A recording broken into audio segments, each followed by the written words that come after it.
नमस्कार दर्शकों, मेरा नाम है संदीप आरके सिंह। बाबा की खरी खोटी चैनल पर आप सबका स्वागत। और आज हमारे साथ है बाबा रामदास जी। 2 दिन से यात्रा पर थे, पर वापसी हो गई है इनकी। बाबा जी बहुत बहुत स्वागत। राम राम। जय हो, जय श्री राम। जय जय श्री राम। कैसे हैं सर? जय जय श्री राम। तो बाबा जी, अभी पिछली बार हमारी आपकी जब बातचीत हुई थी, तो एक जो है खिलवाड़ चल रहा था हरियाणा और पंजाब के बॉर्डर पे। चूहा बिल्ली का खेल चल रहा था। हरियाणा पुलिस और पंजाब से कुछ लोग आए हुए थे, जिसको उन्होंने, उस खिलवाड़ को किसान आंदोलन का नाम दिया हुआ था।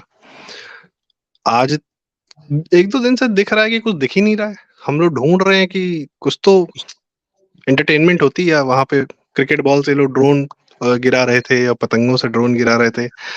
क्या है कंडीशन क्या है सर? क्या हो गया? ये वीरे कितने चले गए सारे? सर, मेरे एक दोस्त हैं, हरियाणा पुलिस में हैं जी। और पंचकुला में पोस्टेड हैं और उनकी ड्यूटी लगी हुई है इस वक्त क्या नाम, बॉर्डर पे। क्राउड कंट्रोल में उनकी पूरी ड्यूटी है। तो उनको उनके जो शाम को रोज रोल कॉल होके जो सारा इंस्ट्रक्शंस मिलती हैं, तो उसमें स्पष्ट ये निर्देश है कि बल प्रयोग नहीं करना है, न्यूनतम करना है। अगर जरूरत पड़ जाए तो न्यूनतम बल प्रयोग, मतलब हाथ जोड़ के प्यार से, अरे भैया अरे रहने दो यार, हम भी तुम्हारे ही भाई हैं, अरे क्या कर रहे हो यार, अरे भाई मत करो, अरे चाचा यार से मत करो, प्यार से बात समझा के। अगर बहुत ज्यादा उत्पात करे तो बहुत एक आध कोई टीयर गैस छोड़ देनी है, मतलब। पर किसी भी कीमत पर बॉर्डर का बैरिकेड ब्रीच नहीं होना चाहिए। कोई आंदोलनकारी बख्तरबंद ट्रैक्टर गाड़ी जेसीबी हाइड्रा पे चढ़ के हरियाणा की सीमा में प्रवेश नहीं करना चाहिए। सामान्य गाड़ियों के लिए सीमा खुली हुई है, वाया थ्रू चंडीगढ़ पंचकुला। पंजाब से जाइए चंडीगढ़, चंडीगढ़ से जाइए पंचकुला और दिल्ली आ जाइए। मैं परसों दिल्ली गया था, कल रात को लौटा हूं। ट्रेनें चल रही हैं, उस रूट से बसें चल रही हैं। अगर आपको अपनी बात कहनी है, आंदोलन करना है, कुछ भी करना है, आइए, मोस्ट वेलकम। ट्रेन से आइए, बात कीजिए, जो भी करना है, धरना प्रदर्शन कीजिए, सब कुछ कीजिए। परंतु बख्तरबंद गाड़ी लेके गोरिल्ला युद्ध लड़ने के लिए हरियाणा में मत आइए, पहला। और उसको हरियाणा पुलिस स्ट्रिक्टली फॉलो कर रही है। हरियाणा से पंजाब में, पंजाब से हरियाणा में एंट्री करने के 5-6-7 कुछ एंट्री पॉइंट्स हैं टोटल सीमा पे। बड़ी लंबी सीमा लगती है। सब जगह हरियाणा पुलिस का यही एटीट्यूड है, and they have successfully stopped them on the border. अब सब ये तो बड़ी भारी मुसीबत होगी। अच्छा, इसकी पूरी क्रोनोलॉजी, ये प्लानिंग जो है वो सारी एक्सपोज ऑलरेडी हो चुकी है सोशल मीडिया पे। मैं भी थोड़ी देर पहले एक वीडियो बना के हटा हूं उसमें कि कैसे कैसे कांग्रेस ने ये पूरा जो आंदोलन है इस बार प्लान किया। उसकी मैं अगर 1 मिनट में ब्रीफ बताऊं कि 16 नवंबर को दीपेंद्र हुड्डा, सन ऑफ श्री जी। कांग्रेस ने प्लान किया बकायदा? हाँ, it was very well plan. और ये खुद खुद कांग्रेसियों ने स्वीकार कर रहे हैं अपने सोशल मीडिया अकाउंट्स पे। सर प्लान किया मतलब कि दिन, समय, सब तारीख सब प्लान किया बिल्कुल, होगा? हाँ, बिल्कुल, everything, every modality was planned. और इसका मतलब है राम जन्मभूमि के कार्यक्रम के बाद, जो है श्री राम मंदिर के कार्यक्रम के बाद ही ये करना चाह रहे थे? ऐसा दिन हाँ, तय किया इन्होंने? बिल्कुल डेट फिक्स की गई, इसी हिसाब से की गई। तो ये मतलब ये एक युद्ध की रणनीति नहीं थी, ये बस ये युद्ध की रणनीति है।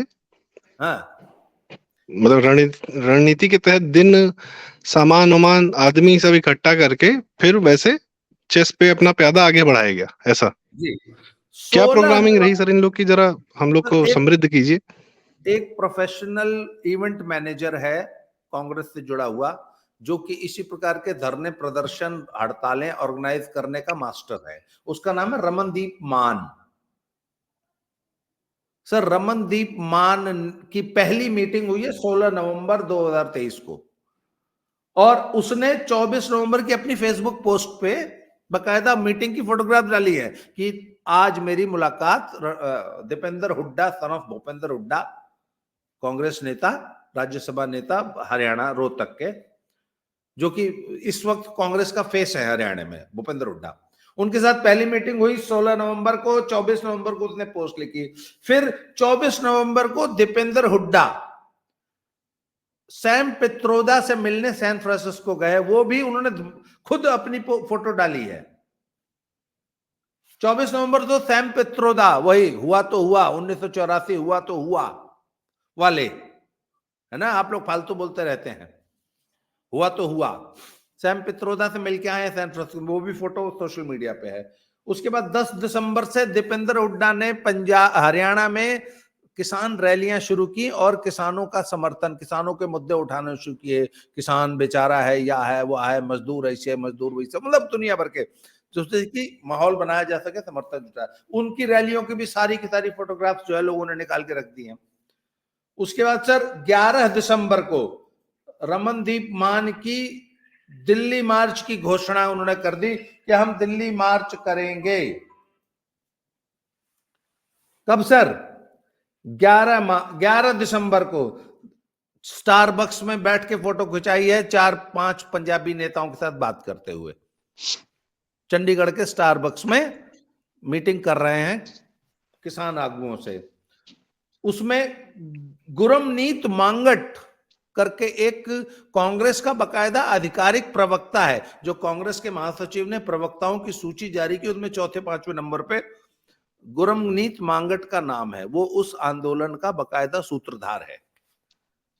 उसने भी अपने सोशल मीडिया अकाउंट पे डिफरेंट फोटोग्राफ डाल रखे हैं कि हाँ हम लोग we are now going to another for another Delhi मार्च।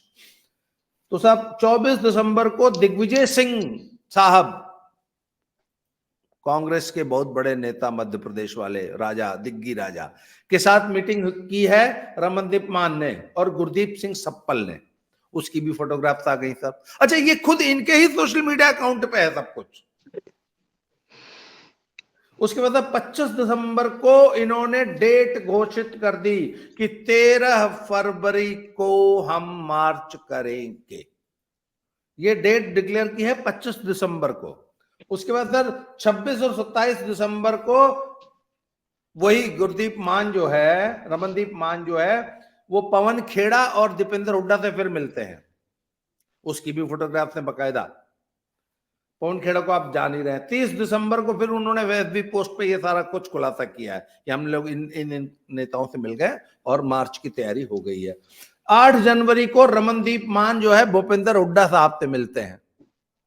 उसकी भी फोटोग्राफ उन्होंने खुद अपने सोशल मीडिया अकाउंट पर डाली है। उसके बाद अब 10 जनवरी को चंडीगढ़ में रमनदीप मान और गुरमीत फिर किसान जत्थेबंदियों के आगुओं से मीटिंग कर रहे हैं। इस बार पर पिछली बार के जो किसान आगू थे, किसान नेता थे, चड़ूनी और टिकैत और इस टाइप के थे, इनके बारे में कहा था कि सरकार से बिक गए या सरकार से इनकी मिली भगत है, ये तो सरकार के एजेंट्स हैं यहाँ। तो इस बार इन्होंने पुराने सभी नेताओं को साइडलाइन कर दिया कांग्रेस ने, और नए लड़के, नए लौंडे, नए किसान नेता तैयार किए गए इस आंदोलन के लिए। फंडिंग के लिए बताते हैं कि जो कांग्रेस का अपना फंडिंग का, कांग्रेस तो आजकल बहुत गरीब पार्टी हो गई ना, तो वो जो सैन फ्रांसिस्को गए थे और वो सैम पित्रोदा से मिलके आए थे, फंडिंग वहां से आई है। फिर किसानों को अपने ट्रैक्टर्स को कन्वर्ट करके बख्तरबंद गाड़ी बनाने में जो खर्चे आते हैं, प्लस हर ट्रैक्टर में 6-6 महीने का राशन, और वो पूरा ट्रैक्टर को वेल्डिंग करके उसको रहने लायक बनाना, सर्दी है ना अभी फिलहाल, वो सारी तैयारी की इन्होंने। उसके बाद सर 12 जनवरी को जत्थेबंदियों की मीटिंग हुई है पंजाब के नए नवेले किसान नेताओं की। और सर ये सारा कुछ पर खट्टर साहब ने वो प्लान सारा फेल कर दिया कि कोई हरियाणा बॉर्डर में नहीं घुसेगा। अब सब जब when they were successfully stopped in Punjab area, अब सब भगवंत मान साहब के तो गले पड़ गए। भगवंत मान का क्या था कि जाओ और दिल्ली घेर लो, हरियाणा में उत्पात करो। भगवंत मान के गले पड़ गए कि सब अब 6-7 जगह 8 जगह आपका बॉर्डर बंद है और 1500 आदमी रोज उत्पात कर रहा है।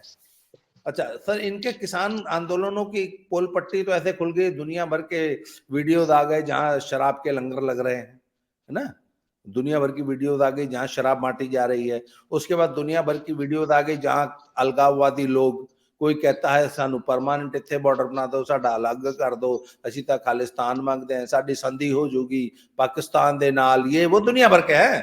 पर इंडिया ने तो हमको कभी अपना समझा ही नहीं। इस टाइप की तमाम सैकड़ों वीडियोस इस वक्त जो है मार्केट में चल रहे हैं। अब सब बात यह है कि जब आपको पंजाब में ही रोक दिया, अब और पक्का डिटर्मिनेशन है खट्टर का कि घुसने नहीं देगा, तो सर पंजाब की सीमा पर उत्पात मचाने के लिए थोड़ी ना हुआ था ये आंदोलन, ये तो दिल्ली घेरने के लिए हुआ था ना।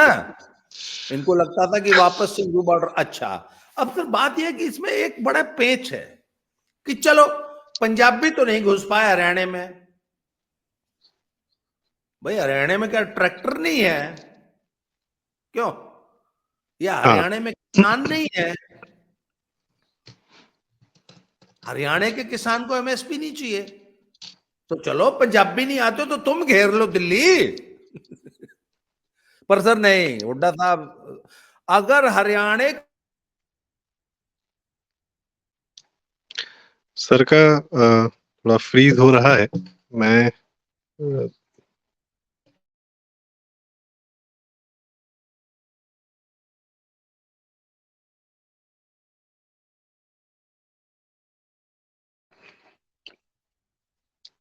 सर आपका नेट फ्रीज हो गया है। और मैं ये कहना चाह रहा था कि दीपेंद्र हुड्डा जी की बात हो रही थी, और जैसा सर ने बताया कांग्रेस का चेहरा है हरियाणा से दीपेंद्र हुड्डा जी। तो दीपेंद्र हुड्डा जी का एक ना संसद में बड़ा बढ़िया वीडियो वायरल है, अभी भी चल रहा है, पहले से भी है, सुषमा स्वराज जी के समय का। तो दीपेंद्र हुड्डा जी बोलते हैं, अरे हम तो किसान हैं, हम तो, आप हमारे यहाँ आओ खेती करने, हम तो 6-6 इंच के आलू के, हम तो 2-2 फीट के आलू उगा देंगे। तो ये 2-2 फुट के आलू उगा देंगे। फिर उसके बाद सुषमा स्वराज जी ने उसका संज्ञान लेते हुए बड़ी एक कटाक्ष किया था, बड़ा इंटरेस्टिंग है, गूगल पे सर्च कर देखिए बताएगा।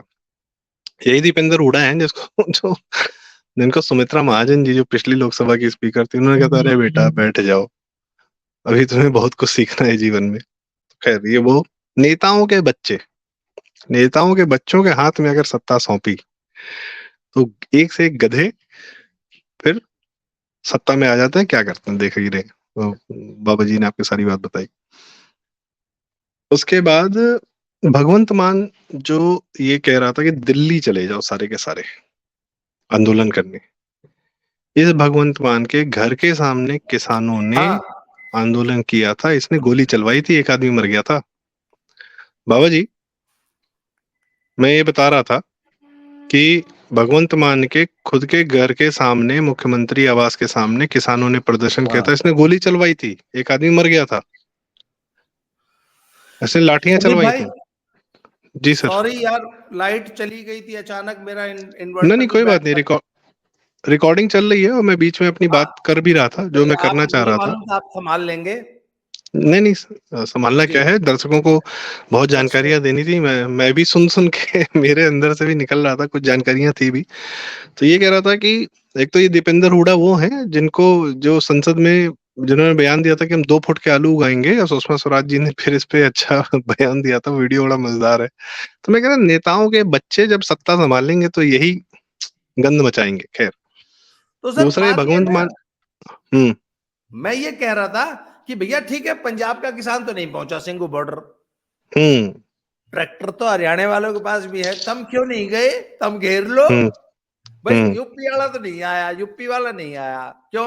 अरे हम्म। भाई जयंत का तो पैक्ट हो गया, हुड्डा साहब का हम्म। पैक्ट थोड़ी नहीं हुआ है हम्म। बीजेपी से।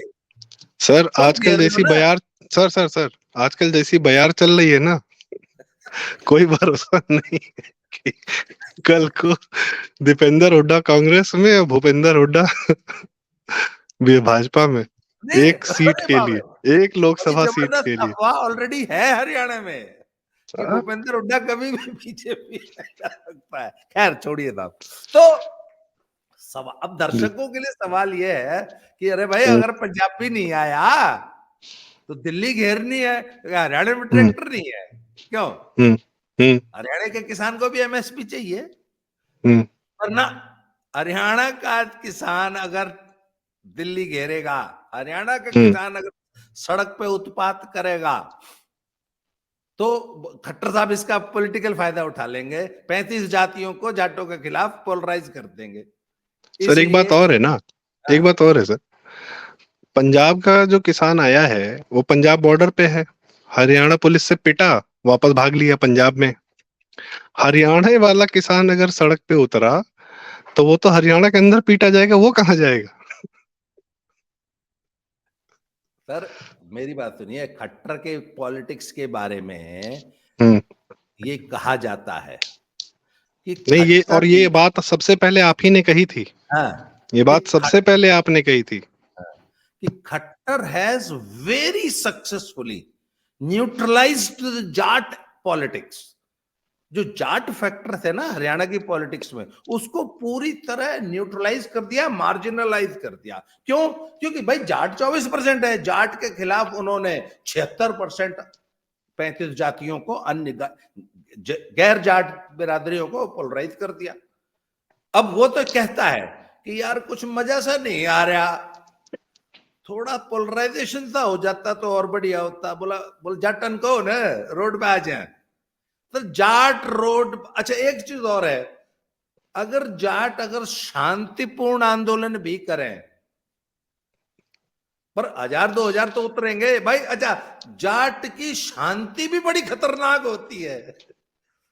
जाट तो अगर हंसने लग जाए, भाई साहब मैं आपको बताऊं, मैं सारी जिंदगी जाटों में रहा हूं सर, 4 जाटों के साथ अगर जाट हंसने भी लग जाए ना, मतलब एक ट्रेन में जाट ट्रेवल कर रहे हैं, वो आपस में हेलो हाय बातचीत भी करेंगे ना, तो जो नॉन जाट या शेष भारत का कोई नागरिक होगा ना, उसको लगेगा कि ये मेरे साथ लड़ रहा है। सर मैं आपको एक अपना पर्सनल किस्सा सुनाता हूँ। हाँ दिल्ली में था मैं स्कूलिंग टाइम में, ठीक है, तो दिल्ली में रामलीला लगी, एक इलाका है वहां पे मुनीरका। हाँ तो हम लोग निकले मुनीरका में रामलीला देखने। और हमने क्या डायलॉग सुना सर, उसके बाद वो जीवन भर याद रह गया। हनुमान जी जो है जाट प्ले कर रहा है, नहीं रावण जो है जाट प्ले कर रहा है, और हनुमान जी अपना जो उनको कर्तव्य दिखाने थे वो कर रहे थे। रावण ने बोला, अरे क्या बात हो गई, क्या बावड़ा हो रही है तो यहाँ पे है, क्या हो गया था? हाँ। और सर हमने हमने अपने दोस्तों के किस्से सुने हैं जिनके मकान मालिक जाट होते थे या लेडीज होती थी, सर कोई कम नहीं था वो, मतलब बस बोल भरने आदमी दहशत में आ जाता है। तो मैंने बोला खैर ना, वो, जाट तो अगर हाँ, हंसी मजाक भी करेगा आपस में, हंस 4 जाट हंस रहे हैं, तो बेचारा जो बगल में बैठा होगा ना उसको सेध जाएगा। तो उधर जाट अगर आंदोलन करने के लिए सड़क पे आ जाए, है थोड़ी सी हुआ, अच्छा भाई हुआ तो यार जहां 10 आदमी इकट्ठे होंगे तो होगी। होनी चाहिए, उस क्यों नहीं होगी? हुआ का सर खट्टर साहब उस हुआ का फायदा उठा लेंगे।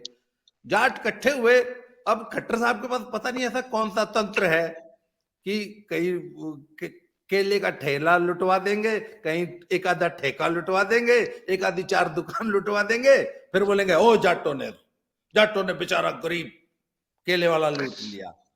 वो सर सर मैं उत्पात तो यही कोई और मानूंगा, करता है, मैं तो बिल के यही खिलाफ मान बच जाता है।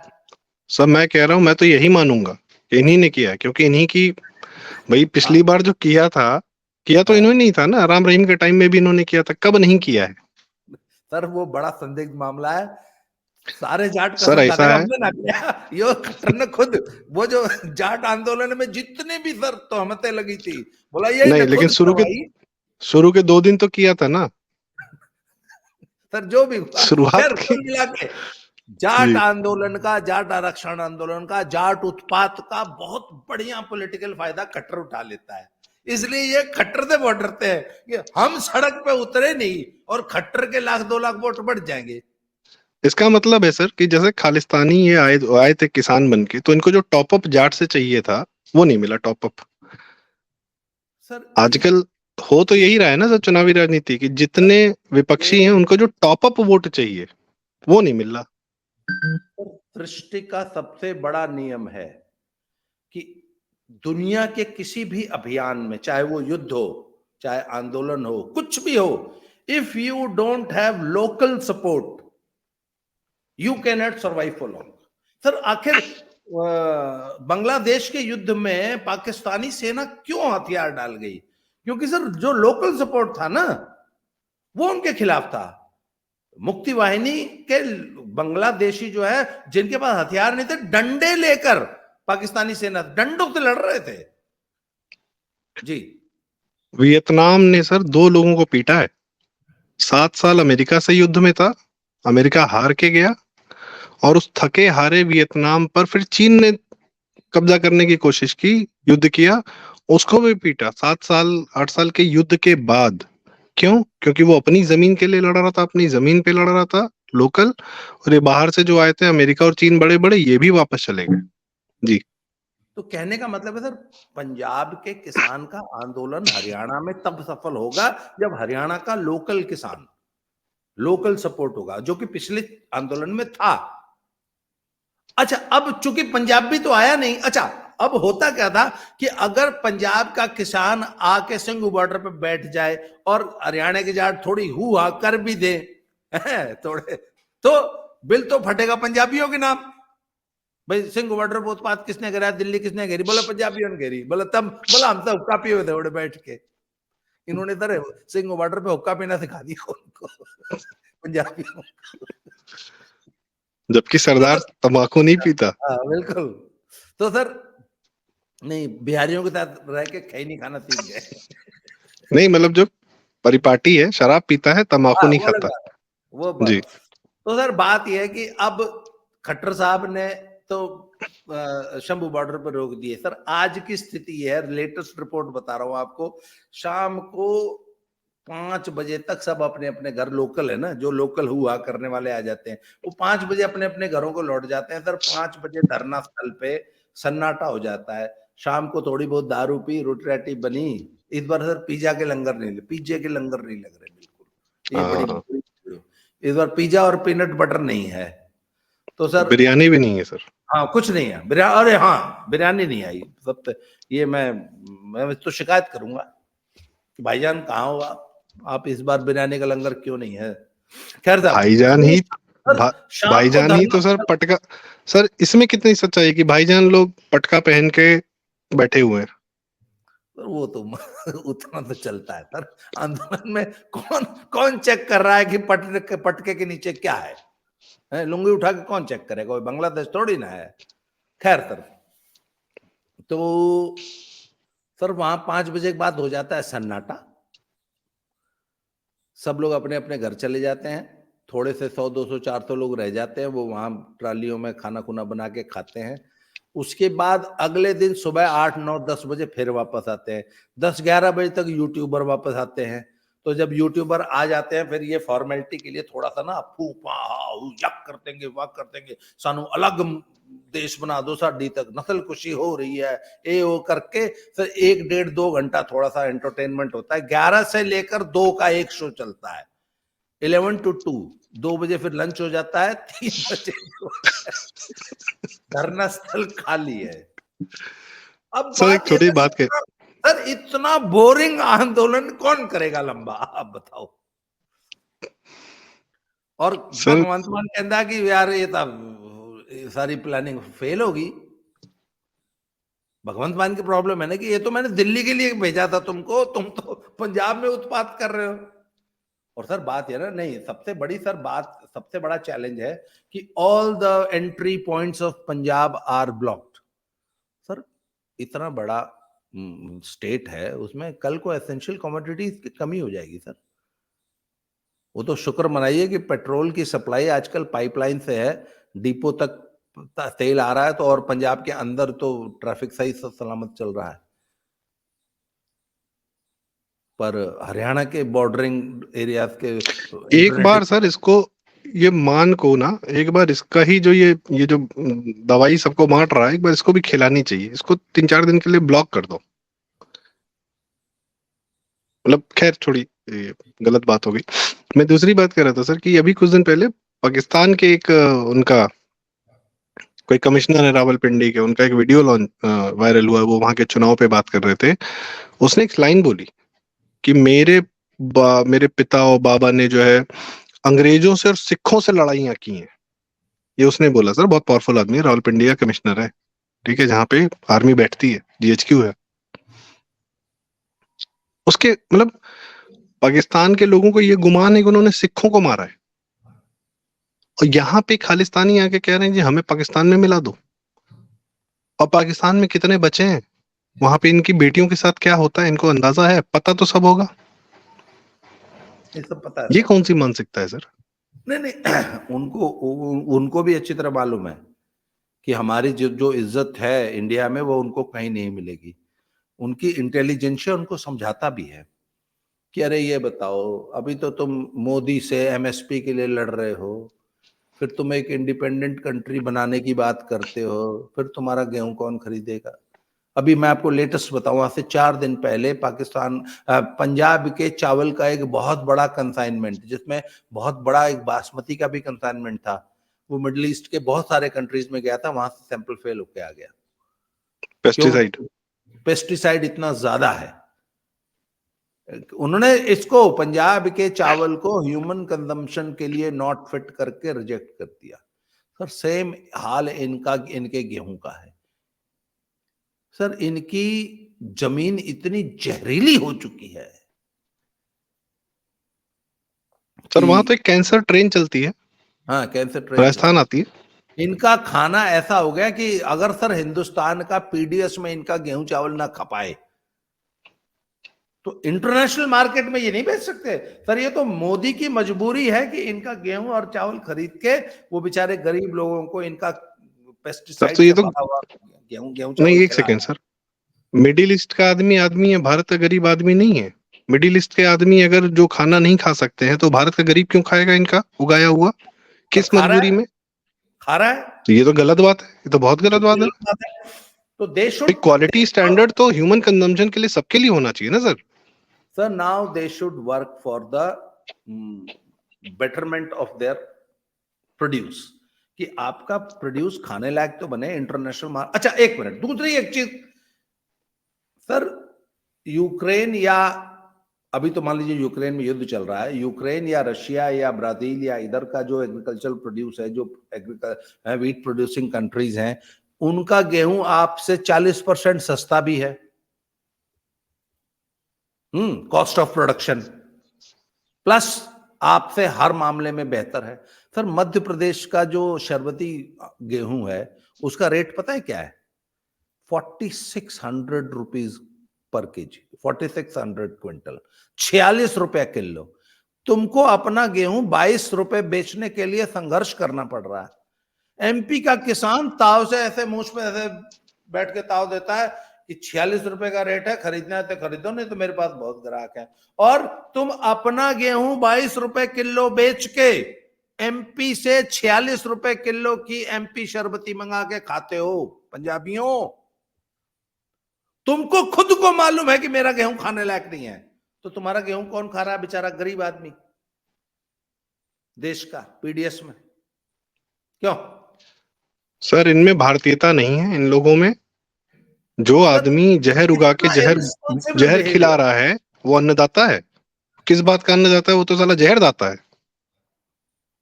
तो अब now they should work for the अपनी धरती। भाई पंजाब का पानी जहरीला हुआ ना, आपने पंजाब के वाटर टेबल को धान की खेती के चक्कर में पंजाब को रेगिस्तान बनाने का पूरा प्लानिंग है आपके, और आपको आपके कान पे कोई जो नहीं रहती। कहते हैं हम तो धान की खेती करेंगे और तुमको खरीदना पड़ेगा। सर मुझे अब शिकायत है, खरीद इनसे नहीं होनी चाहिए क्योंकि ये जहर बेच रहे हैं। दूसरी चीज है, इनसे खरीद नहीं होनी चाहिए, इनको कोई एमएसपी का एक पैसा नहीं मिलना चाहिए, ये जहर बेच रहे हैं। हम जबरदस्ती पराली जलाएंगे। अभी पिछले साल की बात है सर, यहां अचानक ना बेमौसमी वर्षा हुई, बड़ी जबरदस्त बारिश हुई, और गेहूं का सीजन था। तो मैंने कहा यार इतनी बारिश में तो गेहूं गल जाएगा। तो एक किसान ने मुझे बताया कि वो नहीं, कुछ नहीं था। मैंने पूछा क्यों, क्या हुआ? कहते हर किसान ने अपने खेत में एक बोर बना रखा है। कहते ऐसा अगर एक्सेस पानी बरस जाए तो उस बोर को खोल देते हैं, वो सारा पानी अंडरग्राउंड टेबल में चला जाता है, एक दिन में खेत खाली हो जाता है, एक्स्ट्रा पानी जो था। पंजाब के किसानों ने अपने खेत में एक ऐसा बोरिंग कर रखी है जिसमें एक्स्ट्रा पानी को पाताल में भेज देते हैं।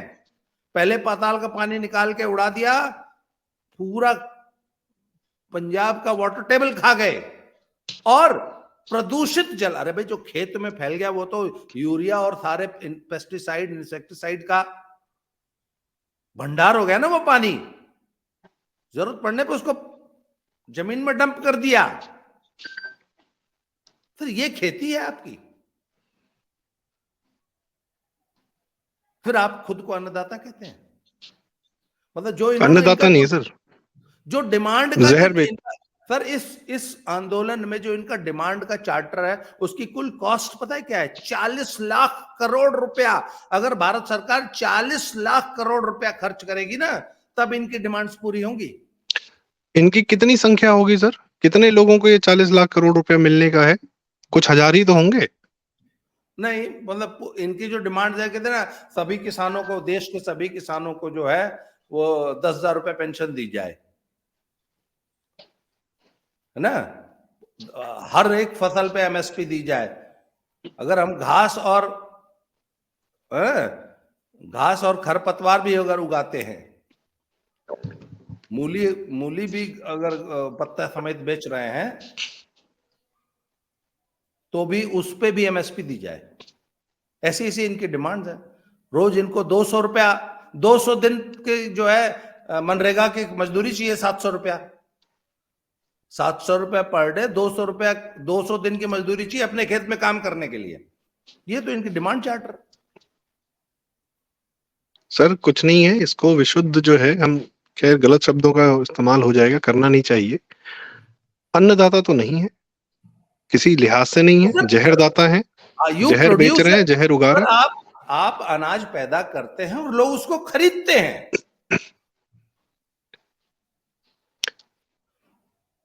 और ये सब्सिडी भी, मतलब जो पेस्टिसाइड है इस पे सब्सिडी भी लेते हैं ये कम रेट में सब्सिडी और फर्टिलाइजर लेकर झोंक देते हैं।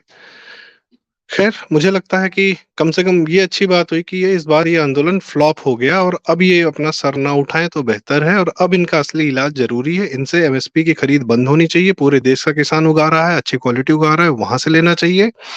और इनकी वजह से विदेशों में भी बदनामी हो रही है कि इनका बनाया हुआ चावल, भगवंत मान और पंजाब के किसानों का पैदा किया हुआ चावल विदेशों में रिजेक्ट हो रहा है। लेकिन वो तो कहेंगे कि भाई मेड इन इंडिया आया था वो खराब है। भाई उड़ीसा वाला बढ़िया उगा रहा होगा, यूपी वाला, बिहार वाला बढ़िया उगा रहा होगा, उसको आप रिजेक्ट कर दोगे। हमारे यहाँ क्या बेहतरीन चावल होता है पूर्वांचल में, तराई बेल्ट है, पानी लगता है क्या। यूपी और बिहार से तो एमएसपी की खरीद होती ही नहीं। एमएसपी का सारा मजा तो सिर्फ हरियाणा पंजाब ले रहा है सर। तो सर ऐसा है, जिसकी अब राहुल गांधी वाली बात है ना, जिसकी जितनी हिस्सेदारी उसकी उतनी भागीदारी। लाओ हमारा भी धान गेहूं खरीदो। हम क्या टाइम पास कर रहे हैं यहाँ पे जो खेती हो रही है? भाई धान गेहूं तो सर एमपी हमने को कर्जा खाया इनका, हम टैक्स चुका रहे हैं, हमारा पैसा इनकी एमएसपी में जा रहा है। और उसके बाद क्या दे रहे हैं ये देश को? फ्री का पैसा ले रहे हैं और जहर दे रहे हैं हमको। और उसके बाद उस पैसे को पाकर इस तरीके के दो कौड़ी का आंदोलन कर रहे हैं और खालिस्तान बनाना चाह रहे हैं। ये तो हम सर अपनी गर्दन खुद काट रहे हैं ना। To cut the story short, आज जी की स्थिति है कि आंदोलन बुरी तरह फेल हो चुका है। अब ये सिर्फ एक सेफ पैसेज मांग रहे हैं कि बस किसी तरह हमको तुम एक रास्ता दे दो इज्जत से तो हम घर चले जाए। नहीं, बेइज्जत होने सर खुद सड़क पे आए थे। इनको एक पैसे की इज्जत नहीं मिलनी चाहिए और आगे इनका इलाज होना चाहिए। इनकी एमएसपी की खरीद बंद होनी चाहिए। ये मेरा अपना व्यक्तिगत विचार है, बाकी जनता हमको बताएगी, दर्शक बताएंगे कि क्या सही है क्या गलत। जी, बाकी आपका क्लोजिंग कमेंट लेंगे सर आपसे। 5, ये मेरा क्लोजिंग कमेंट है क्योंकि मेरे को भी अगले वीडियो पे जाना है सर। 5 मीटिंग हो चुकी हैं, केंद्रीय मंत्रियों ने स्पष्ट बोल दिया है कि आपकी एक भी डिमांड मानने लायक नहीं है, पूरी होने लायक नहीं है। एमएसपी, सभी फसलों पे एमएसपी की गारंटी नहीं दी जा सकती। जो 22 फसलों पे एमएसपी मिल रही है वो मिलती रहेगी। जो और सर आपको मालूम है हरियाणा में एक भावांतर योजना चलती है। मान लीजिए आपने बाजरा उगाया, आपके खेत में 25 क्विंटल बाजरा हुआ और सरकार जो है वो गिरदावरी के हिसाब से, मान लीजिए आपका 1 एकड़ खेत है तो वो मानती है कि 1 एकड़ में 20 क्विंटल बाजरा होगा। अगर वो बाजरा एमएसपी पे नहीं बिका तो जितना सस्ता बिका, मान लीजिए 300 रुपए सस्ता बिका, 2000 रुपए रेट है, 1700 का बिका, तो आप अपनी फसल का जो 300 रुपए का भाव कम मिला ना आपको, वो भावांतर योजना में सरकार जो है, हरियाणा सरकार किसान के खाते में डाल देती है। इसको भावांतर योजना बोलते हैं। तो ये तो अच्छी बात है, सरकार पे लोड भी नहीं पड़ा, किसान और को सर भी उसका बात पैसा है ना, मिल गया। 1 मिनट, ये सरकार, ये दिल्ली घेरने जाते हैं, पर जब किसान कानून बना था तो इनका एक सबसे बड़ा तर्क था कि आपने कैसे किसान कानून बना दिया, ये तो एग्रीकल्चर तो स्टेट सब्जेक्ट है। बिल्कुल है। तो एग्रीकल्चर अगर स्टेट सब्जेक्ट है तो भैया जो भी मांगना है भगवंत मान से मांगो ना। भगवंत मान के 100 वीडियो मार्केट में चल रहे हैं। जब ये कहता होता था कि साडी सरकार ले आओ, असी एक एक फसल से मतलब ऑल 1000 क्रॉप्स, तो भगवंत मान ने कहा था ना एमएसपी दूंगा, मांगो ना उससे। मोदी से क्यों मांग रहे हो? सर उससे मांगने गए थे, वही मैं बता रहा था, उससे उसने तो मांगने गए करवा थे, दिया उसके था, घर के सामने लाठ। उसने पिटाई जी करवाई थी। सर, एक आदमी मारा था उसने, गोली हाँ, चलवाई थी। तो खैर, सर ये तो मैं सर आंदोलन पूरी तरह फ्लॉप हो चुका है। वहां पे इस वक्त सन्नाटा है। वही 11 से 2 का एक शो चलता है जिसमें थोड़ी सी फूफा हुआ होता है। बाकी सर अब तो एंटरटेनमेंट सर फुल है। वीडियोस ये भी थे कि ये लोग अपना दारू के सारे बक्से हाँ, वक्से लेके भाग शाम गए को घर, दारू कि का शाम को लंगर, घर पे ही पियेंगे, यहाँ नहीं पियेंगे। ठीक है। शाम को जो वहां रह और जाते हैं उनके लिए दारू का लंगर चल रहा है। ठीक, अच्छी बात है। और इसके साथ दर्शकों बहुत बहुत धन्यवाद। मैं थोड़ा सा माफी चाहूंगा कि मैं बाबा को बीच बीच में थोड़ा इंटरप्ट कर रहा था, नहीं नहीं क्योंकि मैं सवाल आ रहे थे और आपके पास जो जानकारी है वो मुझे भी सुननी होती है, लेकिन फिर भी मैं थोड़ा उद्वेलित हो गया। माइक वाइक देख के ना आदमी थोड़ा अपने आप के इम्पोर्टेंट समझने लगता है। खैर, तो थैंक यू सो मच दर्शकों, चैनल को जरूर सब्सक्राइब करें, अपडेट्स लेते रहें हमसे आंदोलनों पर और अभी आगे जो होगा, क्योंकि मोदी जी अब कह चुके हैं कि 24 में बड़े बड़े फैसले लेंगे। और एक बड़ा फैसला मेरे हिसाब से ये होना चाहिए कि इनकी एमएसपी की खरीद हरियाणा पंजाब से बंद होनी चाहिए या एकदम मिनिमाइज होनी चाहिए। बाकी प्रदेशों को भी अधिकार है अपना, बाकी प्रदेश ज्यादा फर्टाइल है, ज्यादा अच्छा पैदावार करते हैं, उनको बेचने का अधिकार मिलना चाहिए। एक ये जरूर डिमांड रहेगी हमारी। इसके बाद ये वीडियो जरूर शेयर करें, लाइक करें, मजेदार वीडियो है, थोड़ा सा हो सकता है आपको आनंद भी आया हो। थैंक यू सो मच बाबा जी, राम राम। धन्यवाद।